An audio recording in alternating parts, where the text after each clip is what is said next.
So I promised you a bunch of relationship postmortem stuff about beliefs, about how we relate to the breakup, whether it's with an institution or with a person or like that. And I didn't give you that Facebook Live because it was going to be too long, and in the age of short attention spans, I figured I'd cover all the major topics one at a time. First of all, in our hurt, in the breakup, whatever that may be, we try to vilify the other entity, person, institution. Again, I'll just say the other.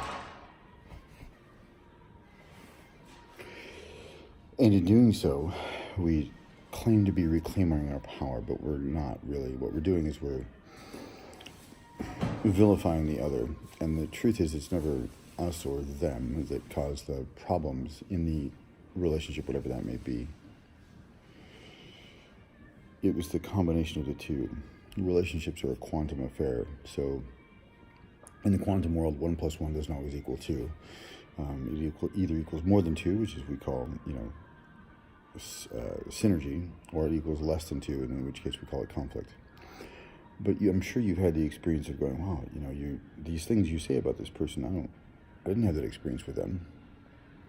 And likewise, or maybe your friends go, yeah, in which case they're robbing you of valuable personal development by giving you comfort. So let's talk a little bit about that. First of all, it's never either one of you. It was the both of you together. It was your chemical reaction. It was the way your patterns meshed.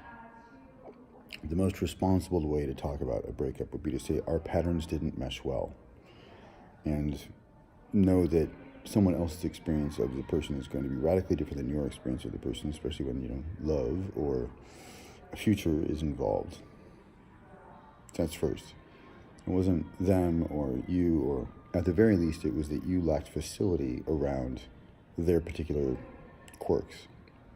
What does that mean, and why would I even language it that way? Because maybe they got some fucked up quirks. And the reason that we talk about it that way is because it's the most responsible way. It's the lack of blame. And if you're complaining, you're blaming. Now, what if it truly was their fault? Well, fault is a separate matter. But in terms of responsibility and the victim to hero spectrum that I've been talking about, the most responsible way you can talk about it, meaning taking responsibility, is that you lacked facility. Facility is the skill that you could gain. And if you were triggered at all, you lacked facility around their particular quirk.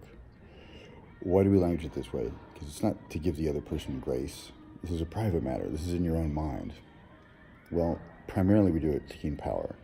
Because if you blame and complain, you're giving all of your power away to the other person. It was all their fault. And in giving all of your power away, you become a victim to whatever their vicissitudes were. And in doing so, you give away all of your access to power. Because taking responsibility and self-examining is your access to power. And no saying, well, it's because I trusted a woman or because I trusted a man. That's not taking responsibility. That's still blame wrapped up in a thinly veiled coat of, taking your power back. These are tricky distinctions. Nobody likes them. Both sides will probably hate me after this, but that's fine. Doesn't mean it's any less true. So if you want access to power, notice where you're complaining, and when you're complaining, you're blaming, and you're giving all of your power away. So where were you responsible? Where was I responsible? In other words, what can we do differently in the future to avoid the same challenges? What was your part in it? And if you've got friends who don't ask you those questions and who simply validate your feelings, you're exchanging personal development for comfort, and they're keeping you small. They may not know that. It may not be their intention, but that's what's occurring.